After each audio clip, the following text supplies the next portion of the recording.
2020. I don't even need to say anything else, do I? We all know this year sucked. No need to go on more about it now. But today, I wanted to talk about my favorite movies of the year. Kind of. See, this year, there was a bit of a disruption to the film release schedule. Small thing, I don't know if you heard about it. And as a result, I've only seen 8 movies this year. I've seen lots of older movies, but only 8 2020 released films. So my top 10 this year will be a top 8, and it won't be my favorites. It'll just be everything I've seen ranked from worst to best. But it's still an accurate title. While the number 8 pick is a really bad movie, technically, that's my 8th favorite movie of 2020. Also, there are actually some good 2020 movies that I haven't seen. Here they are right now. Heard good things about these. Hopefully can check them out soon. And the big one is Wonder Woman 1984, which I haven't seen yet because I live in Denmark. And there's no way to watch it here because we don't have HBO Max yet. And cinemas are closed in Denmark now as well. So, yeah. But hopefully I'll be able to see it soon. Alright, with all that said, time for my favorite 8 movies of 2020. Number 8. After We Collided. Alright, disclaimer up front, seeing this movie was not my idea. Just want to put that out there. Another disclaimer, I am well aware that this movie is not for me. I am not the target demographic for this, as in case you couldn't tell from my voice, I'm not a 12 to 18 year old girl. That being said, I saw it, and the fact that I only saw 8 movies this year, and this is one of them, makes me both want to laugh and cry at the same time. I mean, what do you want me to say? It's terrible, alright? It's one of those generic teen romance drama movies, and it's all overdramatic, and there's a love triangle, and there's an ex-boyfriend who loves his ex-girlfriend, but she has a new boyfriend or something. It was awful. I did thoroughly enjoy watching it, mainly because I found it unintentionally funny. But even in this genre of film, although I haven't seen many of them, I gotta imagine this is towards the bottom. I mean, the acting's terrible, but the actors weren't given much to work with. The plot is just stupid and predictable. I mean, there's a shocking random car crash in this that I'm not even sure how I predicted. I just remember thinking, this girl's gonna get in a car crash, and then boom, it happened. I don't know why that stuck out to me. I just remember specifically thinking then, this movie is a tad predictable. And there's a terrible sequel set up at the end, and everyone looks like they're 25, even though I think they're supposed to be 18. Also, the main guy is Ralph Fiennes' nephew. I don't know what to do with that information, but it perplexes me. I'm very sorry to all those avid After We Collided fans watching right now, but this one was not for me. I don't even know why I'm talking about this for so long. Most of you have probably not even heard of this. But yeah, bad movie, which is why it's my 8th favorite of the year. Number 7. The New Mutants. Really didn't think anything was gonna beat this for the bottom spot, but After We Collided came in to save the day for the movie that features an absurd number of terrible accents. This movie just got beat up from all angles by everything that could possibly complicate a movie's production and release. Release date delays, planned reshoots that then couldn't be done, a studio merger, a pandemic right when it was about to be released, a studio that initially wanted to change it based on the previous film's performances, and then a studio that didn't know what to do with it. I'm mostly just happy that we finally got this movie just to get it out of the way. And yeah, the final product wasn't good. It's just a very weird film to watch. A lot of it doesn't feel like a real movie sometimes. The small scale feels less like a product of the story and tone, and instead makes it feel more cheap. It's really short as well. The teen coming-of-age stuff feels forced and generic. The horror stuff feels forced and generic, and derivative of the latest It films. It has mostly awful visual effects, and one of the most beautifully bizarre movie climaxes I've seen in a while. In fact, I don't even know if I can count that as a bad thing. It's a mess, but still not that interesting of a mess for most of it. However, I still think it has some value in it, and to be fair, there are a few standout moments that show that this movie did have potential at some point, but not enough of that potential was realized to make this a great movie. Or really a good one. Number 6. Bad Boys for Life. The first film I saw in 2020. I mean, honestly, this is a pretty nothing movie. On this scale of good movies and bad movies in this list, this one's right about here. It's fine. Will Smith and Martin Lawrence are both fun together, as we've seen before. A lot of the action is pretty enjoyable in the moment, if not a bit forgettable. A lot of the humor maybe do the classic nose exhale. From memory, I believe there's a whole story involving the main villain's family. Let's say it that way so as not to directly spoil anything. I think the movie could have done without that, and really just added more runtime to what should have just been one more fun, simple Bad Boys action comedy. But yeah, this one's totally serviceable. Nothing that great, nothing that terrible either. Quick break in the action here to mention something seemingly random, but wanted to put this in a video. I have a Reddit page now. Some fans of my podcast, check it out, made a BHL Hudson Reddit page, and I just wanted to promote it in a video here. I don't really use Reddit that often, so I'm not entirely sure how it works, but I think this place, the BHL Hudson Reddit, could be a place to post topics you want me to talk about, or discussions about stuff, or memes, as we've seen with the pod fan pages, or whatever. I'm not sure what it'll turn into, but it seems like a fun idea. So, link down below to the BHL Hudson Reddit. Fun stuff. Number 5. Freaky.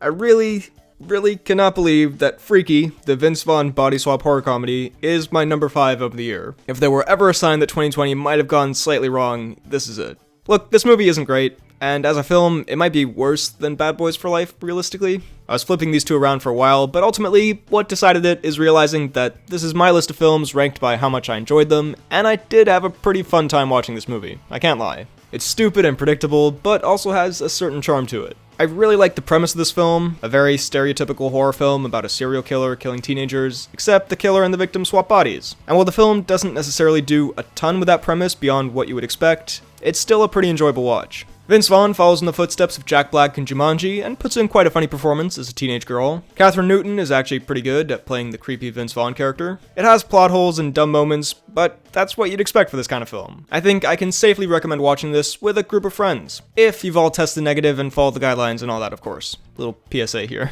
I think it'd be a good sleepover movie or summer house movie, but it's not much beyond that. Number 4. Birds of Prey.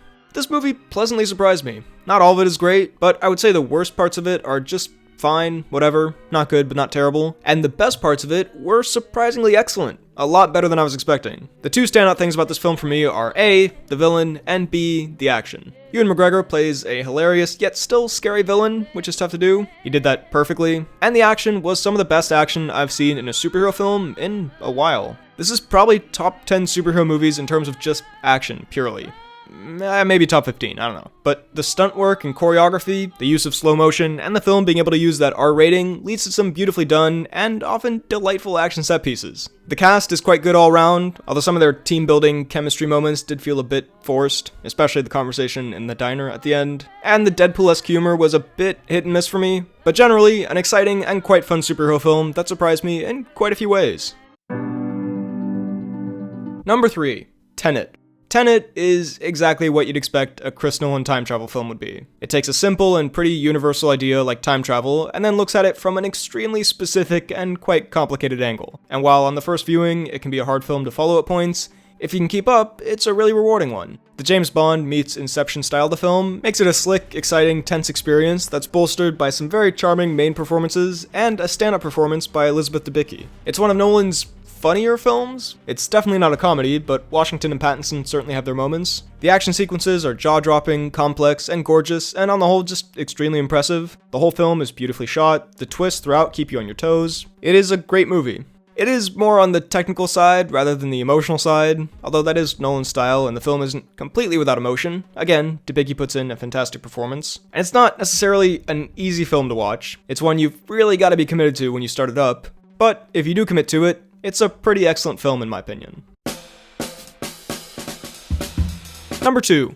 Soul. Soul is a film I watched without knowing really anything about it, intentionally. I did my best to stay away from most of the promos for it, and I'm happy I did, because it is such an interesting and unique film that I wouldn't have wanted to have any part of spoiled for me beforehand. This is probably my favorite Pixar film since Inside Out, and there have been some good ones in there. But this movie just does everything so well. The animation is gorgeous, in the real world characters somehow look very stylized and also realistic at the same time. And especially for a film where capturing the beauty of everyday life is essential, the animation does that perfectly. And The Great Beyond and The Great Before and all that, just delightfully creative use of animation here to make a beautiful film. I also absolutely loved the message of this movie, because A, it's actually a pretty unique message that I haven't seen a million times in other kids' movies before, and B, it's a really important and relevant message to kids today. Kind of spoilers for this film, I guess. I'm gonna spoil what the message of the movie is, which in a way is a bit of a spoiler, I suppose. So, skip to this time code if you don't want that spoiled.